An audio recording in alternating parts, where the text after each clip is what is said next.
Lord, ওই pen ড্রাইভটাতে আমার upcoming একটা সিনেমার ফাইল রয়েছে, আর এই সাক্ষ্যজিৎ আর আরশি মিলে সেটাকে নষ্ট করে দিতে চেয়েছিল। সাক্ষ্যজিৎ চ্যাটার্জি খুব ভালো করে জানতো যে এই সিনেমাটার পেছনে আমি অনেক টাকা ঢেলেছি, আর এই সিনেমার ফাইলগুলো যদি কোনোভাবে ওরা নষ্ট করে দিতে পারে তাহলে তাহলে আমি সম্পূর্ণভাবে রাস্তায় চলে আসবো। এই কারণেই ওরা ফাইলটা নষ্ট করে দিতে চেয়েছিল। মিথ্যা কথা, ওই পেন ড্রাইভে কোনো সিনেমা ছিল না। তাই নাকি আরশি? তাহলে ওই পেন ড্রাইভে এক্স্যাক্টলি কি ছিল সেটা প্লিজ বলো তুমি। তবে কি এভাবে চুপ করে থেকেই আমরা হেরে যাব বজরংবলী? আমি যদি মুখ খুলি তাহলে মধুদের জীবনটা নষ্ট হয়ে যাবে, আর যদি এভাবে চুপ করে থাকি তাহলে স্যারের কি হবে? আর যদি আরো গভীরে গিয়ে তদন্ত হয় তাহলে তো সুমাল্যদার কথাটাও জেনে যাবে সবাই। তখন যদি সুমাল্যদার চাকরি চলে যায়, আমি যে নিজেকে কোনোদিন ক্ষমা করতে পারবো না। আমি এখন কি করবো বজরংবলী, কি করব আমি? এখান থেকে বেরোনোর একটা উপায় বলে দাও তুমি। মাই লর্ড, আপনি দেখুন ভালো করে, ওদের কাছে আর কোনো রকম কোনো উত্তর নেই।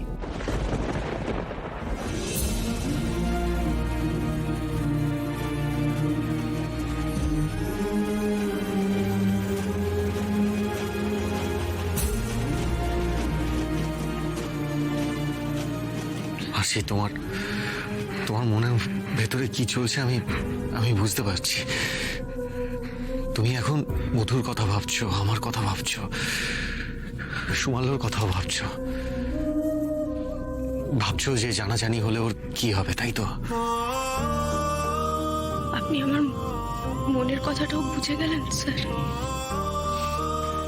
সব বুঝি তুমি একাই বোঝো। আরশি, এত ভেবো না। এখন যা হবে আমরা দুজন একসাথে হ্যান্ডেল করে নেবো, আর সুমাল্যকে আমি ঠিক বাঁচিয়ে নেবো, তুমি এত চিন্তা করো না। আর মধুরও কোনো অসম্মান আমরা দুজনেই হতে দেবো না। যা শাস্তি দেবে আমরা মাথা পেতে নেব। তুমি ভেঙে পড়ো না আরশি। আচ্ছা, কি বিড়বিড় করছেন কি তখন থেকে দুজনে? আপনারা তার মানে স্বীকার করছেন যে যে ক্ষতি করবেন বলে অবৈধভাবে আপনারা মাঝরাতে ব্যাংকে ঢুকেছিলেন?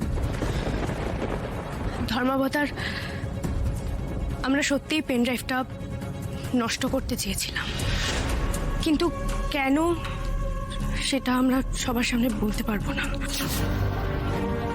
কেন? আপনাকে কি কেউ ভয় দেখাচ্ছে? সেক্ষেত্রে আপনি নিশ্চিন্তে থাকুন, আদালত তার ব্যবস্থা করবে। আপনি নির্ভয়ে সত্যিটা আদালতকে বলুন। আমি ক্ষমা প্রার্থী ধর্মাবতার।